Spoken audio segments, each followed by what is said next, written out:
कांग्रेस सरकार इस रफ्तार की कल्पना भी नहीं कर सकती। आदरणीय अध्यक्ष जी, शहरी गरीबों के लिए हमने 400 घर हमने गरीबों के लिए, आदरणीय अध्यक्ष जी, हमने गरीबों के लिए 4 करोड़ घर बनाए।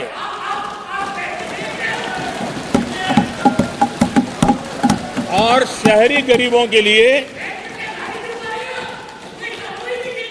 80 लाख पक्के मकान शहरी गरीबों के लिए बने।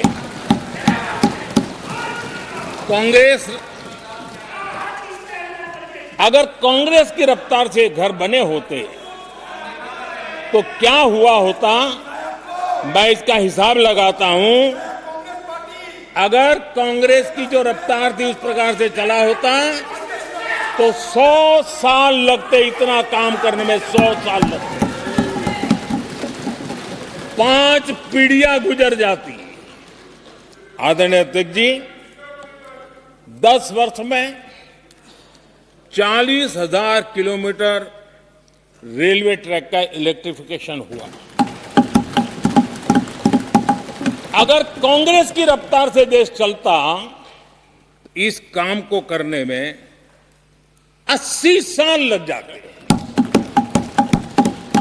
एक प्रकार से 4 पीढ़ियां गुजर जाती। आदरणीय अध्यक्ष जी, हमने 17 करोड़ अधिक गैस कनेक्शन दिए।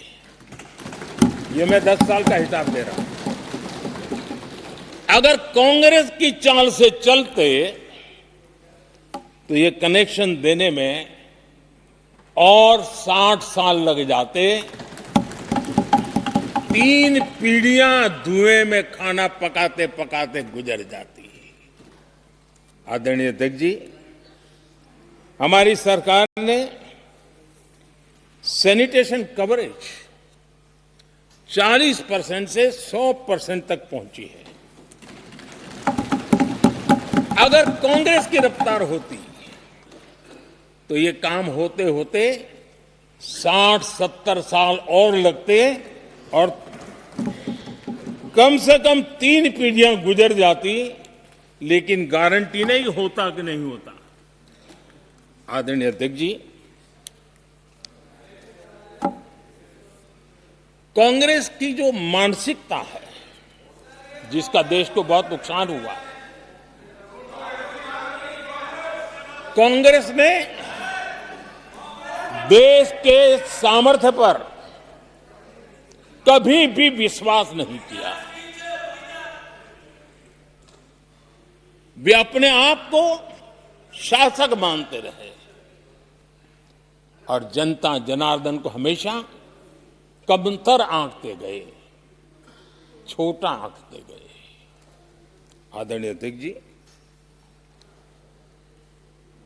देश के नागरिकों के लिए कैसा सोचते थे, मैं जानता हूं। मैं नाम बोलते ही उनको जरा चुभन होगी,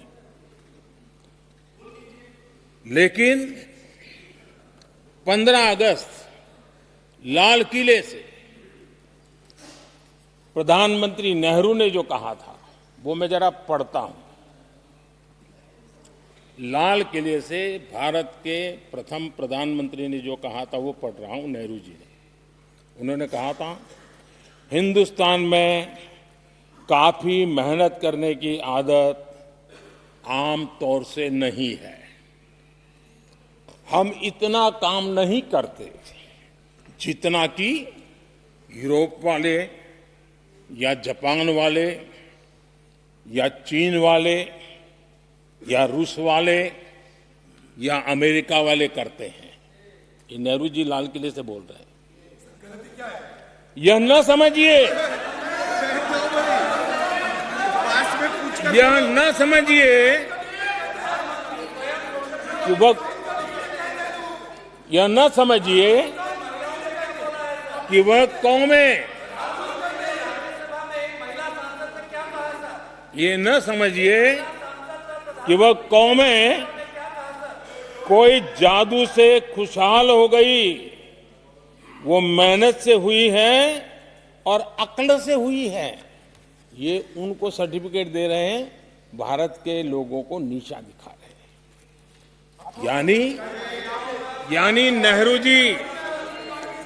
नेहरू जी की भारतीयों के प्रति सोच थी कि भारतीय आलसी है। नेहरू जी की भारतीयों के लिए सोच थी कि भारतीय कम अक्ल के लोग होते हैं। और आदरणीय अध्यक्ष जी, इंदिरा जी की सोच भी उससे ज्यादा अलग नहीं थी। इंदिरा जी ने जो लाल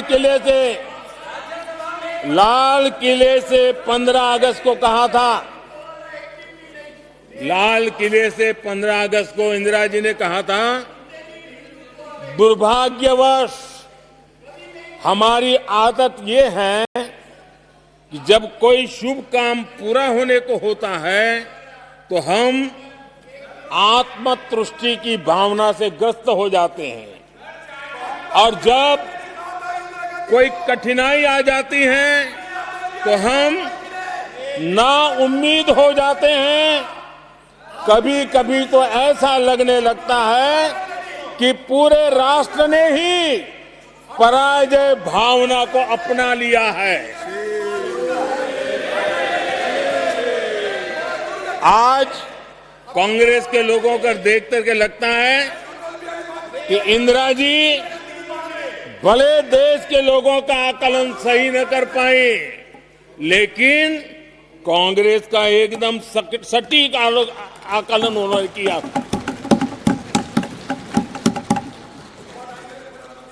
कांग्रेस के शाही परिवार के लोग मेरे देश के लोगों को ऐसा ही समझते थे, उनके विषय में ऐसे ही सोचते। और आज भी वही सोच देखने को मिलती है। माननीय अध्यक्ष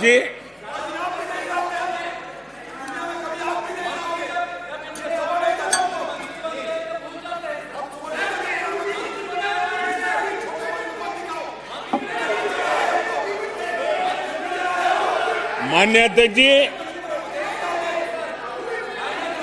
कांग्रेस का विश्वास हमेशा सिर्फ एक परिवार पर रहा है।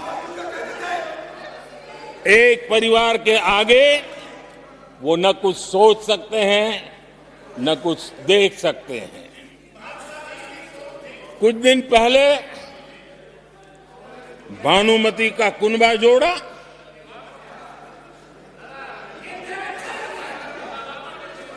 लेकिन फिर एकला चलो रे करने लग गए। कांग्रेस के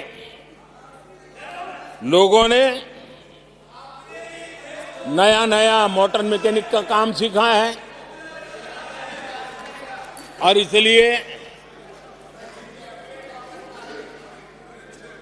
अलाइनमेंट क्या होता है उसका ज्ञान तो हो गया होगा, लेकिन मैं देख रहा हूं अलायंस का ही अलाइनमेंट बिगड़ गया।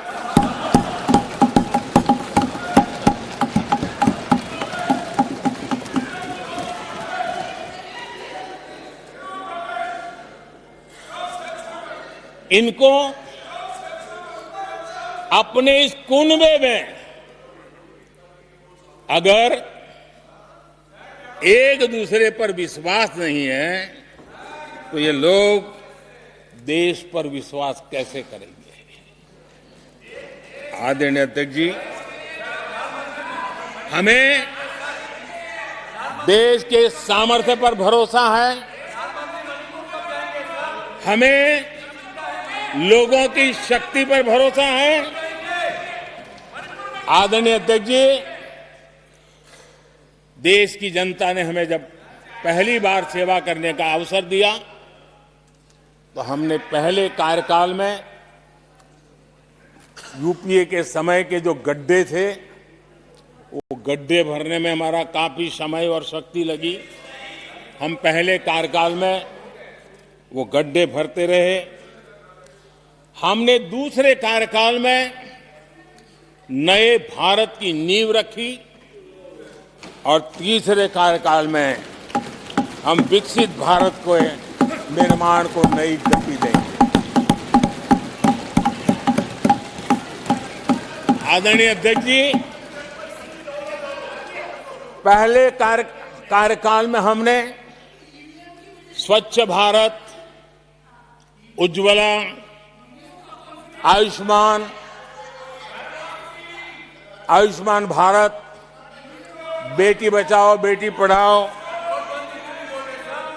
उसी प्रकार से सुगम्य भारत, डिजिटल इंडिया, ऐसे कितने ही जनहित के कामों को अभियान का स्वरूप देकर के आगे बढ़ाए। टैक्स व्यवस्था आसान हो, इसके लिए जीएसटी जैसे निर्णय लिए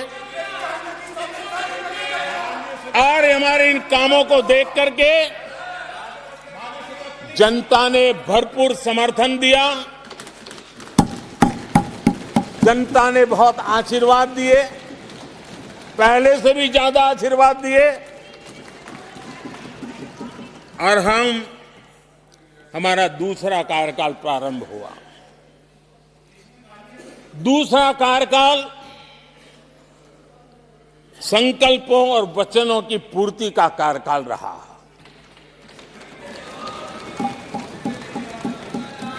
जिन उपलब्धियों का देश लंबे समय से इंतजार कर रहा था, वो सारे काम हमने दूसरे कार्यकाल में पूरे होते देखे। हम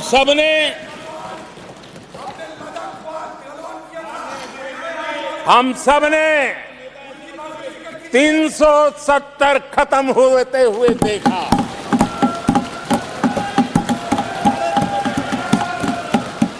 इन्हीं माननीय सांसदों के आंखों के सामने और उनके वोट की ताकत से 370 गया।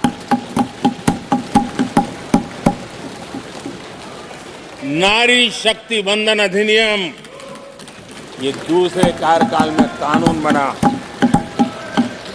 आदरणीय अध्यक्ष जी, अंतरिक्ष से लेकर के ओलंपिक तक सशस्त्र बलों से संसद तक नारी शक्ति के सामर्थ्य की गूंज उठी।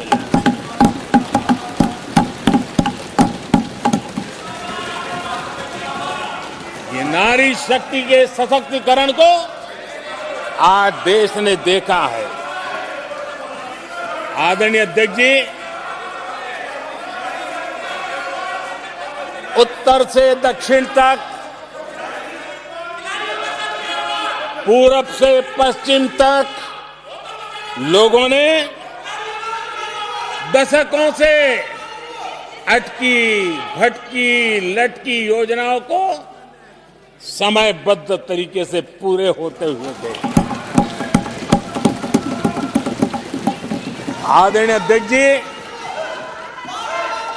अंग्रेजी शासन के पुराने दंड प्रधान कानूनों से हम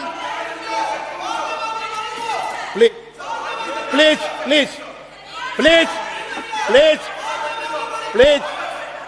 माननीय सदस्यगण, सदन के नेता बोल रहे हैं, आपको प्लीज आप समझाइए। सदन के नेता बोल रहे हैं, आपको मैंने सबको पर्याप्त समय पर्याप्त अवसर दिया था। यह तरीका गलत है, यह हमें मर्यादा बना के रखना पड़ेगा। प्लीज बैठे बैठे कोई टिप्पणी नहीं करेगा। प्लीज प्लीज प्लीज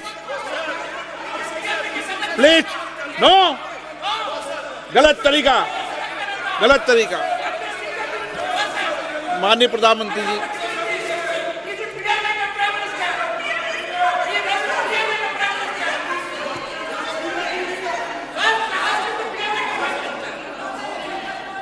ये तरीका है क्या आपका?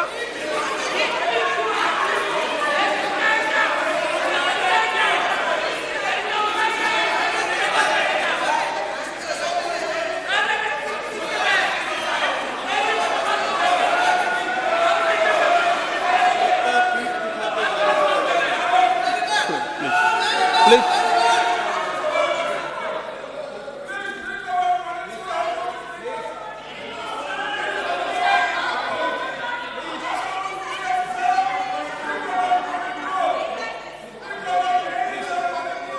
आदरणीय अध्यक्ष जी,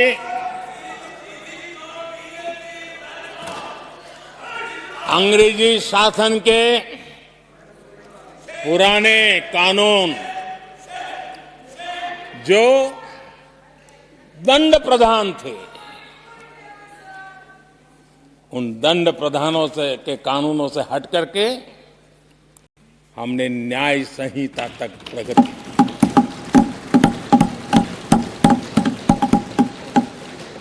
हमारी सरकार ने सैकड़ों ऐसे कानूनों को समाप्त किया जो अप्रासंगिक हो गए थे। सरकार ने 40,000 से ज्यादा कंप्लायंसेस खत्म कर दिए। आदरणीय अध्यक्ष जी,